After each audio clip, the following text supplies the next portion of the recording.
Hey, bestie. It's your girl, Melo. Yes, this is still the motive. Leave comments, send me your topics, and hit the like button because it's Armageddon and we're still out here creating content. So don't you forget about your girl. But for the next couple of weeks, as I said, I wanted to make sure that we were having meaningful conversations. And I really truly believe that one of the things that we can do from home starts with education. It really starts with talking to your people, figuring out what you can read, what you can look up, and immersing yourself in the knowledge that is out there about where we come from as a people, why we're here, and what we can do moving forward. So I am so excited to be talking to a close friend of mine that I've known for about a decade. We've worked in the industry together, and he is not very knowledgeable. Okay, maybe in the future we'll probably see him have a PhD. I don't know, but he definitely has a street PhD, in my opinion. With that said, it's my pleasure to welcome my friend Vincenco Morris to The Motive. I'm so excited to have you on The Motive. You're my first interview. Thank you. That's a big deal. That's a big deal. I feel special. Yeah. Yes. But I was telling my besties that basically I wanted to tap into the collective of like close friends that I have that are not only just intelligent and knowledgeable, but they also are in different sides of the business. And I think it's important to really like talk to your close circle during these times because it can be really daunting to figure out like, you know, if I want to do something, where do I start? I think your foundation should be learn a little history. So I want you to get in your bag, but first, tell us like, you know, describe yourself and then give us a fun fact about Vince. Okay, so it's funny. The fun fact one scared me. I was like, damn, what's the fun fact about me?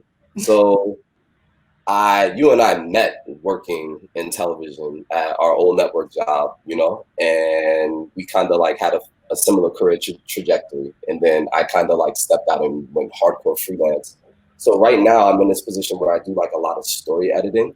It would be me working in conjunction with the producers to say, hey, we have this batch of footage and we don't know how to tell this story.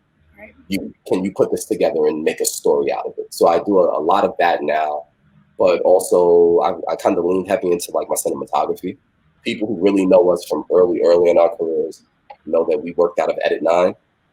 So right now, I actually own Edit 9 Media.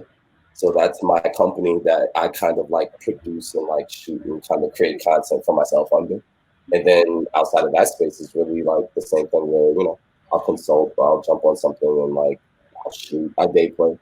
It's just really that whole overall TV hustle, but then also just being like a full bones creative where it's like, nah, man, let me get it. I can do it all. And then a fun fact about me would be that I paint and draw. So like on the low, like I'm an artist. So like that's kind of like my thing. Renaissance man, just trying, man. Yeah. Wow. Look at you, just painting in Brooklyn. I mean, yeah. Whatever, your life is cool. So Vince, I think it was really important, especially for me, to talk to someone who is, you know, well versed in their history and knowledge of self, but also industry professional, specifically in the entertainment industry. And if you wouldn't mind kind of like breaking down a little bit of some of the differences when you work in Black institutions versus white ones.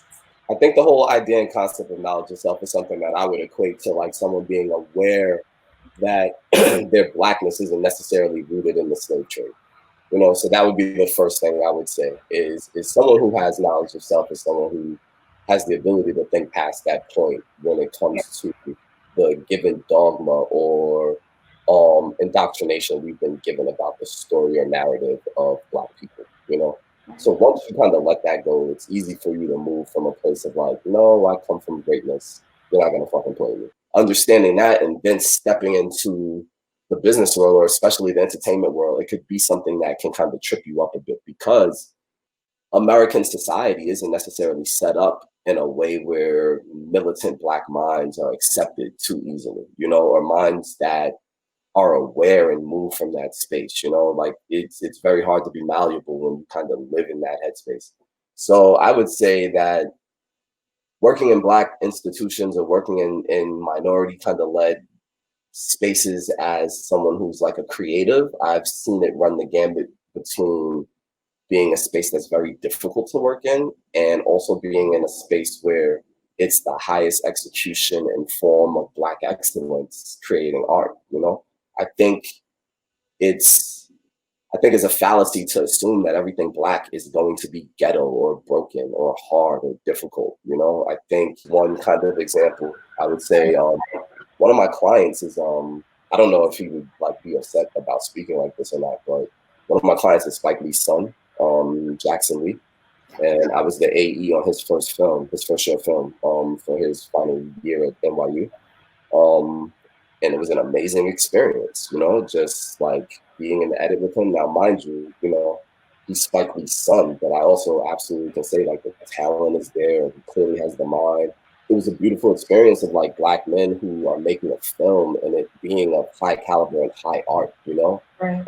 and it being spoken of like that in the room, you know, like it's a different experience when I come from running around behind DJs at Hot 97 with a camera, shooting rappers and shit, you know what I mean? So for me to end up in spaces 10, 12 years later where it's like, nah, we're making art, you know, like, big up to David Clausen and Thomas Worthington. Those are the guys who kind of made the situation happen for me to go to Britain and Spain to work on their documentary. And that was a great experience because I remember when I met David, he said it. He said, Vincent, you may come from the space that you're in, but you see the world from a high art space, which oftentimes people just assume we don't have that thought process. It's funny because I had an experience as a PA working on a show that was like a Jersey Shore knockoff, and I did a few days, and then I noticed like I just wasn't getting called back, so I reached out to one of the people who I had kind of met on the show, and kind of they were kind of my liaison for like booking and things like that. And at one point, she just kind of sent the text message back. She's like, "Listen, can I come to that 11 with you? They just don't want Black PAs." And I remember staring at my phone and thinking to myself, "Wow, I knew this was going to be a thing, but I never thought that it would be something I would encounter that early in my career." So you said something interesting in terms of, and I think like a lot of people obviously experience that there's a moment when you're working in spaces where all of a sudden you are aware of your Blackness. Yeah. But it really makes me think about some of the conversations that we had in Edit 9. And one of the things that it took me back to is when you mentioned the Moors, the Moorish Empire. Yeah.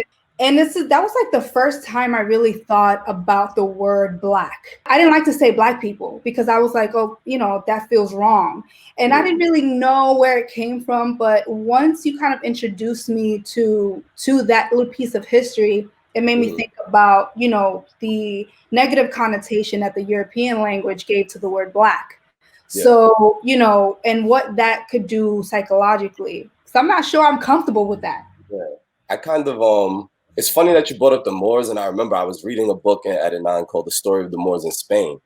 And it kind of spoke about the Moorish conquest of Andalusia or the Iberian Peninsula, which would be Spain and Portugal in 720 AD. And the thing is it was a conquest that was led by what could be considered Black generals and Black warlords from the north of Africa, you know, and Lord Tariq ibn Zayed was a new convert to Islam. And at the time, the major Islamic caliphate existed in Damascus, you know? So basically the way the story goes is that they crossed the Straits of Gibraltar with about 5,000 troops and took over an entire portion of a continent. So that's kind of where you get the whole idea of like, when people say like, nah, there were Black people ruled Europe for about 500 years. It's very true. That was what happened in that part of Spain, to the point that if you understand the Reconquista, you know, or the reconquest of Spain. The reconquest of Spain was a byproduct of the fact that the Moors backed by the Caliphate in Damascus, and then there were their own Andalusian Moorish caliphates that rose on the Iberian Peninsula. It was really the kings of Leon and Catalan in the north of Spain that really fought their way down and kind of had to expel the Moors. There's also kind of this idea where there was like a delusion of the bloodline, and like because it was Northern Africans who were a combination of Black, Arab, things like that, and them going into this foreign land in Europe and taking it over, that over time they were less Black as leading into the end of their reign or rule, you know? And then Granada fell, and the last king of Granada kind of sent out a decree like, yo, if we're going to go out, we're going to go out in style. So there's a painting of Ferdinand and Isabella accepting the key to the city. And it's the last king of Granada with his mother and the rest of the royal family and the rest of the people kind of leaving in exile. But they all have on their jewels. They all have on their most royal garbs. So it's kind of like that whole idea of like Blackness being royalty in Europe is very much so like a thing. Black and the whole concept and idea of pigmentocracy, please be aware that it's a construct. It's a wrapper that we've all been given to understand one's place within the hierarchy of our society, you know, but never confuse the pigment that you were given to be described as your ethnicity or the place you are from or the depths of your history.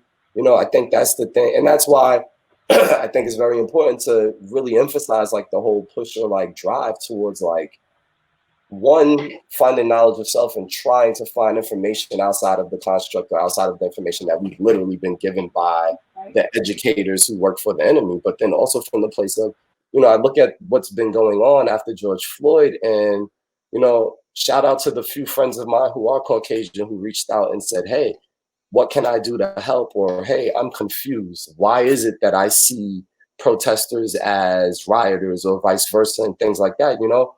And off rip, the first thing I'd say is it's not a Black person's job to teach, but, you know, good job for reaching out for the knowledge. And if I have it, I'll give, you know?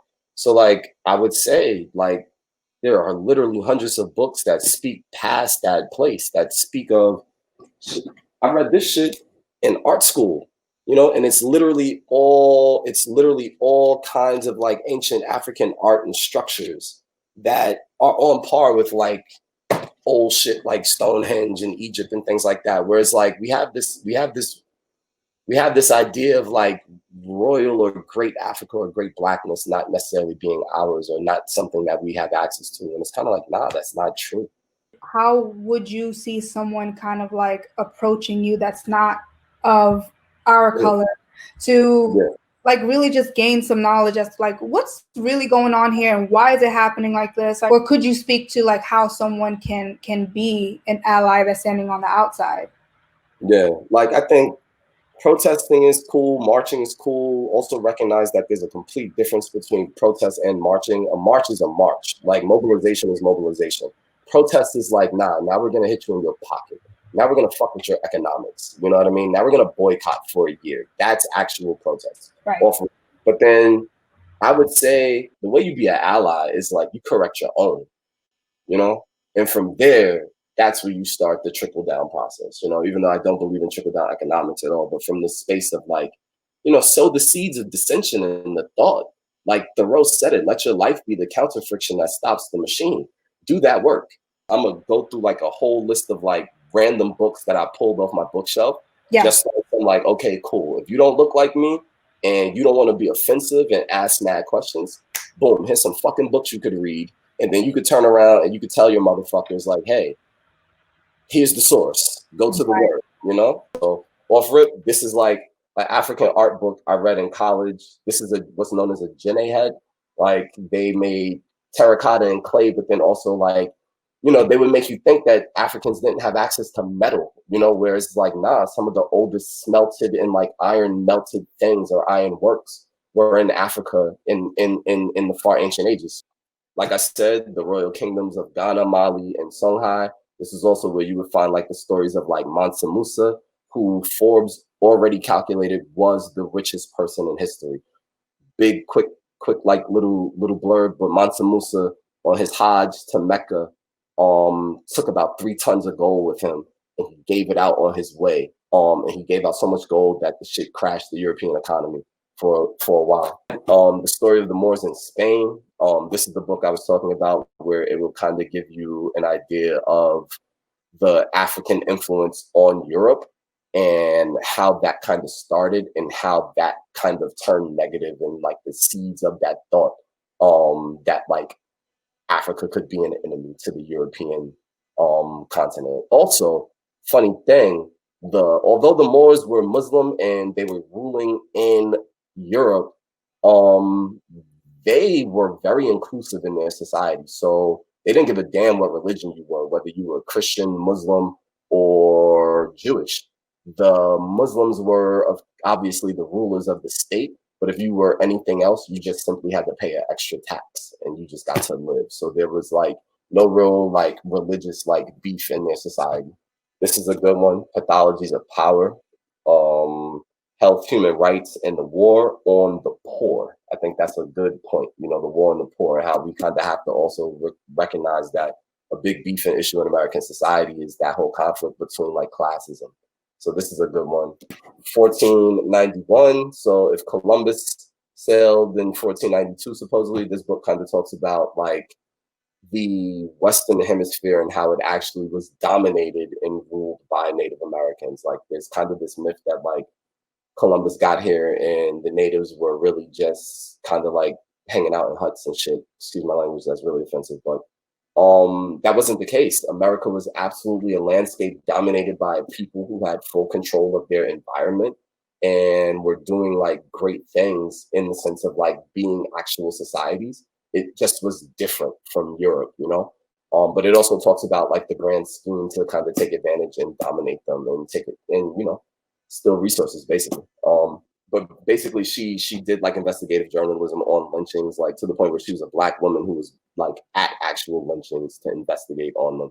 And she was like the first trailblazer in a sense of like telling those stories and really trying to get justice for these people who were being violated from the perspective of Southern terror, really, and Jim Crow. Yeah, so Ida B. Wells, it would be this one on lynchings, and then I would say this one right here, Southern Horrors and Other Writings, some more of her stuff. This is another good one, and I bring this up because I feel like more often than not, the narrative of like turning the other cheek and MLK is kind of shoved down our throats. I'm not speaking against MLK. I think he's a great figure in history, and he absolutely did a lot for us in the civil rights era. But I think this would be something that someone who doesn't necessarily understand like the rioting and the protests and things like that could read to understand like, nah, at a certain point, like when, you know, people have literally had the boot on your neck for generations, you know, at a certain point, you know, and Malcolm X is someone who very much so spoke to that, you know, especially from the perspective of by any means necessary. So yeah,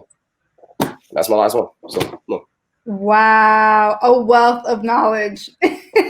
I feel like I got so much to do, but so much reading, but it's so good because I needed a real source to really start educating myself. And if this is your cosign, then I'm with it. I believe it 100%. So I just wanted to share that and make sure that people know, like, you know, where you could go. Thank you for making it like so chronological too. Like, you know, from the top of the story, know what happened, know who you are, to like, hey, if you don't understand what's happening here, like look at these stories, these people. It really, really is like the landscape of our experience. So this is exactly why I wanted to hit you, Vince. Like, I mean, wow, what a gift. I know you have. I appreciate it. And, you know, I'm always happy to like flex the brain muscles. So, you know, if it helped and if anybody has any questions, point in my direction. You know, I'm always open to have the conversation. And I'm not one of those like combative people. It's like, nah, like I really believe in like that's how we grow the human experience for all of us. Like we have to let go of the constructs that we've been given and really recognize, like, I'm a futurist. I look to the stars. I'm trying to go to Mars and shit. You know what I mean? Like we need to let go of a lot of things that are byproducts of the Gilded Age and old guard thinking that really set us against each other and set us up for failure. You know, like We're literally living on a dying planet, you know? And then the wild thing is, like, you know, Public Enemy said it, you know, this is a black planet and they fear it, you know, fear the black planet. So it's kind of like, let's save this bitch and let's save our human race, let's save our human race. Right. And let's get in these stars, you know, shoot for the stars, land on the moon and keep it pushing. Yeah. Vince, I appreciate you. I hope y'all were listening because, okay, I'm going to quiz y'all. I feel like we're probably gonna have to come back at some point, do another part. You're probably gonna have to just have a, you know, Chenzo chats. I'll go down with it. A friend of mine, she was like, "Yo, you should do like ASMR and just read history books." I was like, that's funny, but I might do that. Thanks again, Vince. I'm gonna let you get on with your day. I know you got hairstylist is calling you up. Happy all on it, man. Yeah. Thank you for this stuff. Yes, thank you. Stay safe in these Brooklyn streets. You know, they were basically trying to blow Brooklyn up a few weeks ago. So yeah, I'm out. We out here. Yeah. No. Yeah, stay safe though. Good talking to you. It was a pleasure. We'll talk soon. Absolutely.